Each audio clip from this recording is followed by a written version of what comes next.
Police స్వర్గం కథ. కార్తీక మాసం చివరికి రాగానే గుర్తు వచ్చేటటువంటి కథ పోలీస్ స్వర్గం కథ.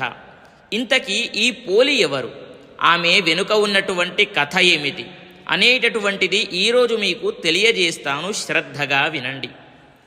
అనగనగా ఒక ఊరిలో ఒక ఉమ్మడి కుటుంబం అనేటటువంటిది ఉండేది. ఆ కుటుంబంలో 5 కోడళ్ళు ఉండేవారు. వారందరిలోకి చిన్న కోడలైన పోలికి చిన్నప్పటి నుంచే పూజలన్నా వ్రతాలన్నా మహా ఆసక్తి. కానీ అదే ఆసక్తి ఆమె అత్తగారికి కంటగింపుగా ఉండేది. తనంతటి భక్తురాలు వేరొకరు లేరని ఆ అత్తగారి నమ్మకం. ఆచారాలన్నీ పాటించే హక్కు ఆమెకే ఉందని ఆమె అహంభావం. అందుకే కార్తీక మాసం రాగానే చిన్న కోడలిని కాదని మిగతా కోడళ్లను తీసుకొని నదీ స్నానానికి వెళ్ళేది. అక్కడ తన కోడళ్లతో కలిసి చక్కగా నదీ స్నానం చేసి దీపాలను వెలిగించేది.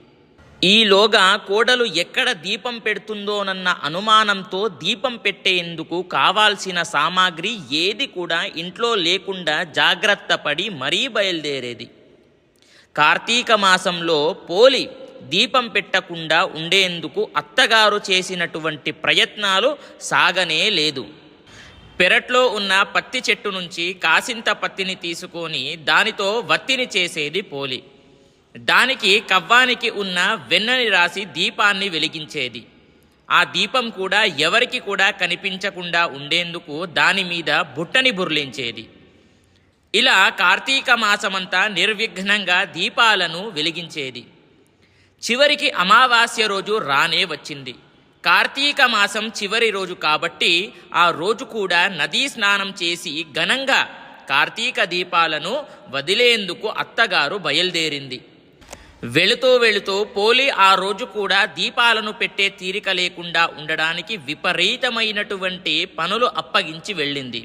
కానీ పోలి ఏం చేస్తుంది, ఎప్పటిలాగే చకచక ఇంటి పనులన్నీ కూడా చేసుకొని దీపాన్ని వెలిగించింది. ఎన్ని అవాంతరాలు వచ్చినా ఎంత కష్టసాధ్యమైనా కూడా ధర్మాచరణ చేసినటువంటి పోలిని చూసి దేవదూతలకు ముచ్చటేసింది. వెంటనే ఆమెను బొందితో స్వర్గానికి తీసుకువెళ్లేందుకు సిద్ధమయ్యారు. కాబట్టి పోలి ఎంతో సంతోషించి వాళ్లతోని వెళ్తుంది. కాబట్టి అదే సమయంలో అత్తాకోడలందరూ కూడా వస్తూ ఉన్నారు. కార్తీక దీపం వెలిగించుకొని వస్తూ ఉన్నప్పుడు వాళ్ళని చూశారు. అప్పుడు చూడగానే ఎంతో ఆశ్చర్యపోయారు. పోలి స్వర్గానికి వెళ్తుంది అని చెప్పేసి ఎంతో ఆశ్చర్యపోయి వాళ్ళు కూడా వస్తారు అని చెప్పేసి ఎంతో ప్రార్థిస్తారు. కానీ దేవదూతలు ఆ యొక్క స్వర్గానికి ఎవరికి అర్హత ఉంటుంది అని అంటే, ఎవరైతే నిష్కల్మషమైనటువంటి మనస్సుతో ఎవరైతే కార్తీక దీపాన్ని వెలిగిస్తారో వాళ్ళకి మాత్రమే అర్హత ఉంటుంది అని చెప్పేసి బదులు చెప్తారు.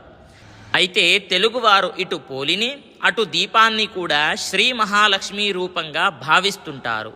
అయితే ఈ రోజున 30 వత్తులను వెలిగించి నీటిలో వదిలితే గనక మాసమంతా కూడా దీపారాధన చేసినటువంటి పుణ్యం లభిస్తుంది.